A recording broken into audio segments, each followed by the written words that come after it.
বিড়ি খাই আমাক ধমকি লগালে নহ'ব দেই মুড়ি বিড়ি খাই বাংলাদেশে ইয়াত আমাক ধমকি লগালে নহ'ব অসম মাতৃৰ ওপৰত কোনোবাই চকু দিব তাৰ চকুত কাঢ়ি অনা হ'ব আৰক্ষীজন জাজ নেকি কোন হয় এজন আৰক্ষী বাংলাদেশী মুক্ত যোৰহাট হ'ব লাগিব সাংস্কৃতিক নগৰী ইয়াত বাংলাদেশী উৎপাত হ'লে নহ'ব আৰু তথ্য দিম আমি যেতিয়া বক্তৃতা প্ৰদান কৰিম কেন্দ্ৰীয় সমিতিয়ে তাত আৰু তথ্য দিম আপোনালোকৰ আগত মুড়ি আৰু বিড়ি খাই আমাক ধমকি লগালে নহ'ব দেই মুড়ি বিড়ি খাই বাংলাদেশে ইয়াত আমাক ধমকি লগালে নহ'ব আৰু এটা কথা স্পষ্ট এই যুঁজ অসম নামৰ মাজনীৰ কাৰণে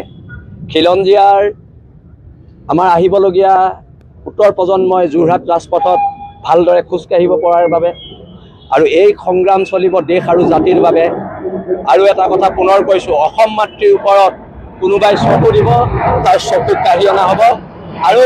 এই আজাদ চৌধুৰীক গ্ৰেপ্তাৰ কৰি জেললৈ পঠিয়াব লাগিব আমি মিউনিচিপালিটি অফিচতে ঘেৰাও কৰিম যোৰহাট পৌৰসভাক ঘেৰাও কৰিম আৰক্ষীজন জাজ নেকি কোন হয় এজন আৰক্ষী সেই আৰক্ষীজন জাজ নেকি তেন্তে তেওঁৰ ওপৰতো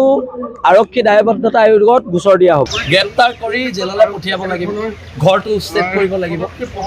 সেইকেইটা আমাৰ মূল দাবী আৰু এই মূল দাবীকেইটা মানিব লাগিব সি ইয়াত আহি যোৰহাটৰ দৰে সাংস্কৃতিক নগৰীত সি গুণ্ডামি কৰিব আৰু অসমৰ খিলঞ্জীয়া মানুহে বহি চাই থাকিব আৰু কেনেকৈ পাছপৰ্ট পালে এই পাছপৰ্টৰ ওপৰত এখন উচ্চস্তৰীয় তদন্ত কমিটি গঠন হ'ব লাগে পাছপৰ্ট জব্দ হ'ব লাগে মুড়ি আৰু বিড়ি খাই আমাক ধমকি লগালে নহ'ব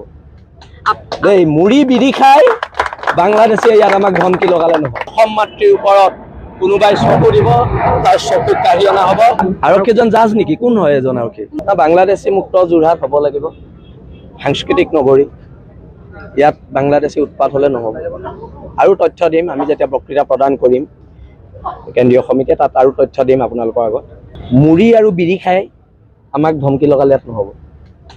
দেই মুড়ি বিড়ি খাই বাংলাদেশে ইয়াত আমাক ধমকি লগালে নহ'ব আৰু এটা কথা স্পষ্ট এই যুঁজ অসম নামৰ মাজনীৰ কাৰণে খিলঞ্জীয়াৰ আমাৰ আহিবলগীয়া উত্তৰ প্ৰজন্মই যোৰহাট ৰাজপথত ভালদৰে খোজকাঢ়িব পৰাৰ বাবে আৰু এই সংগ্ৰাম চলিব দেশ আৰু জাতিৰ বাবে আৰু এটা কথা পুনৰ কৈছোঁ অসম মাতৃৰ ওপৰত কোনোবাই চকু দিব তাৰ চকুত কাঢ়ি অনা হ'ব আৰু এই আজাদ চৌধুৰীক গ্ৰেপ্তাৰ কৰি জেললৈ পঠিয়াব লাগিব আমি মিউনিচিপালিটি অফিচতে ঘেৰাও কৰিম যোৰহাট পৌৰসভাক ঘেৰাও কৰিম আৰক্ষীজন জাজ নেকি কোন হয় এজন আৰক্ষী সেই আৰক্ষীজন জাজ নেকি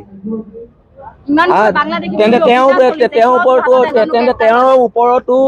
আৰক্ষী দায়বদ্ধতা আয়োগত গোচৰ দিয়া হ'ব গ্ৰেপ্তাৰ কৰি জেললৈ পঠিয়াব লাগিব ঘৰটো উচ্ছেদ কৰিব লাগিব